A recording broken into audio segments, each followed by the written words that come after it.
Welcome to The Last Show. I'm David Cooper. Autonomous vehicles, are they the future? But what happens when they go off the rails? Or in this case, in Phoenix, Arizona, on the rails. I'm joined by Tony Five, foreign correspondent and autonomous vehicle expert, probably to discuss an odd situation that went down in Arizona. Tony, welcome to the show. Hello, dear boy. How are we?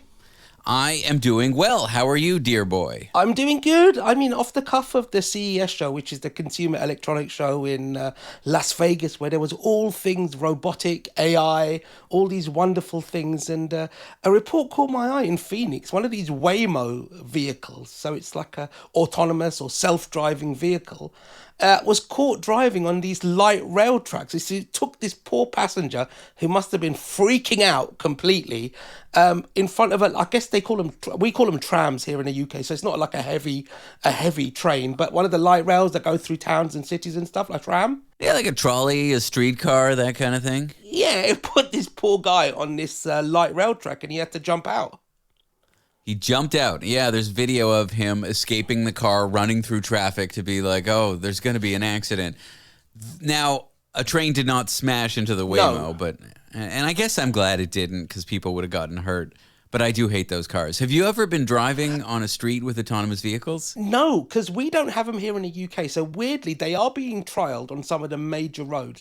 And I know in the States, I know in Canada, I know in China, they use them as well. But I can't imagine what they're like. So explain to them like how it works. Explain to me how it works. Is it literally a car with no driver in the seat and then people just get in and out? Is that how it works?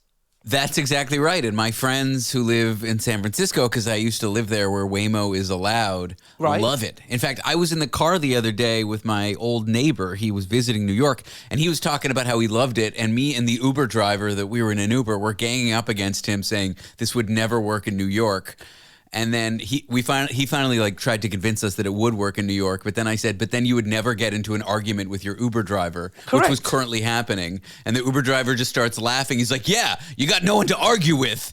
And he started arguing with my friend as a joke. And it was just a fun scene. But yeah, you hail them, you get in. They take you to your destination. They're just way too cautious. And if they get in any kind of situation with danger, they slow down and they stop, which I guess is a good thing.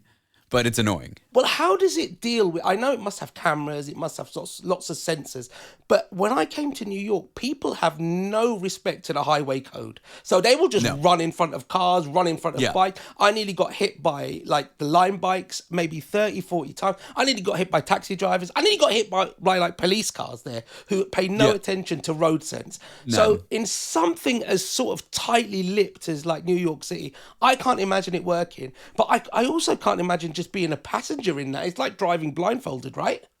I've never been in one. I almost don't want to get in one as a point of pride because I think they're stupid and I would feel like a hypocrite.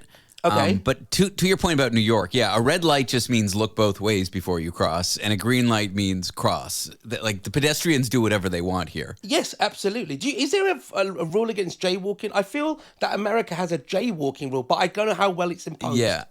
I think it varies place to place. Some places the cops will see you, they'll write you a ticket, they'll say, what are you doing? Here, the cops, I've never seen it. I've never seen or heard of anyone getting a jaywalking ticket, but I think theoretically you can if you like cause an accident or something. I am not a lawyer. I am not your lawyer, and this is not legal advice. Well, I just think, if it's going to start with that, then do you reckon at one stage there'll be like planes and helicopters that are going to be sort of like robotically autonomous? That would be amazing. Can you imagine just getting on a plane and it just picks up, takes you off to wherever you want to go and lands without any sort of interaction? I think that is the future, but I do worry. Like, I almost would rather be in a less safe mode of transportation, knowing I can trust a human, than being in a statistically safer mode of transportation where there's still a risk. Yes, of course. It's safer, but I got no one to blame. I got no one to, like, put my faith in, like a pilot. I would feel more comfortable, even if you told me there's 100 times greater chance of a pilot flight getting into an accident than an AI flight. I still might prefer the pilot flight, I gotta say. I guess that there's that technological aspect of it that, like, tech people can see it and understand it and that danger imposed. But there's also sort of a human aspect where people are going to lose their jobs. Like you said, your Uber driver, he's being sort of replaced by a computer. And it's it's very, like, there was a lot of talk before when in supermarkets and stuff where the till people, people, the checkout staff, were replaced by automatic stuff. And I guess this is just another iteration of that, right? But it is. But at a grocery store, if your machine starts beeping and it stops working and you're like, what is going on? Or you're having trouble, or you scan something where you need to prove that you're of age. For example, I buy nicotine gum. This is not an advertisement. Don't chew it. It's bad for you. The machine goes beep, beep, beep, and then there's somebody there to help. Yes. If I'm on a plane being autonomously flown, I want that same person. If the cockpit crashes and they got to go to manual control, and by crash, I mean the computer program crashes, I want that clerk, in this case a pilot, to be there to take over control. So I hope the future is and that's already the case with autopilot and stuff. Yeah. But I hope the future is that there's a pilot in there, that the flight is just more AI assisted or something like that. Essentially, you want a pilot on row 1 who can press Control-Alt-Delete, right? That's what you want. Exactly, yeah. That's just to turn it off, turn it back on again, right? Do-do-do-do. Yeah, remember exactly. that noise? and with the Waymo, there must be somebody centrally controlling these things to kind of, interact. How did this little car just get on so much? Because obviously, luckily, the light railway, they were contacted and they shut down the system, so they didn't, it didn't cause a major accident. But I'm presuming there's somebody, in Waymo HC or headquarters somewhere who can kind of see where it's going and see it's gone erroneous and stop it, right?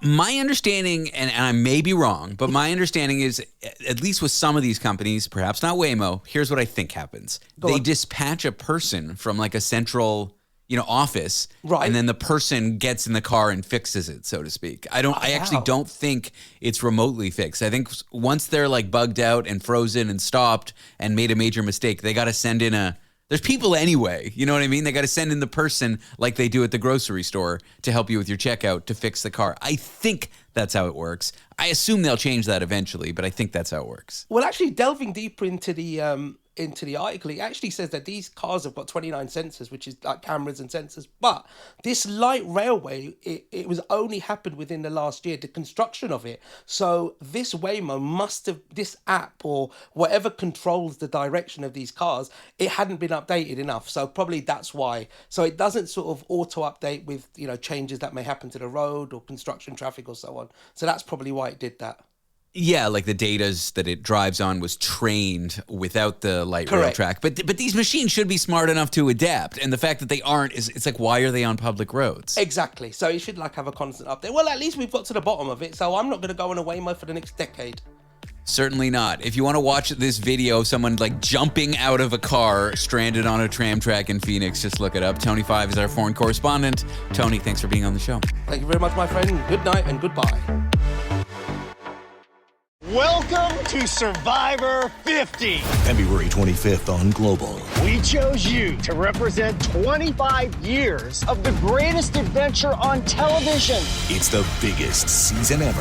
The twist is going to open up Pandora's box. Now I see Zach Brown on Survivor. Welcome to Survivor, Mr. Beast. Feels a little like a high school reunion meets a massacre. Survivor 50th season, Wednesday, February 25th on Global. Stream on Stack TV.